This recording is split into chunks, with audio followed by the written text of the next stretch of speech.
Hello everyone! Welcome again to Nov's Cooking. Simple ra kayo atong recipe karon guys. Human malimpyuhan ato ang shrimp, butangan nato og paminta powder, salt, chili flakes, para dili masayang ang ulo ug ang panit ato asab siyang pabukalan. While nagpabukal ko sa ulo ug panit sa shrimp, nag-andam sab ko sa mga lamas sama sa white onion o garlic. Una nako gigisa ang ato ang white onions and ako ang gibutangan dayon og oyster sauce. So any brand will do guys. And after ni ana, pag maluto na, timplado naman ni ato ang white onions, ako siyang gi-remove sa ato ang pan. Sunod na kong gigisa ang ato ang garlic. So ako na siyang gidungagan gamay og oil guys kay medyo na toast naman siya.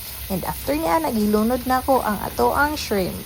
So timplado naman ni siya ganina guys, na ni salt, pepper ug chili flakes. Apan gidungagan ako siya og oyster sauce and katong gipabukalan nato ganina ang shrimp broth. Para mas mulami pa gid siya.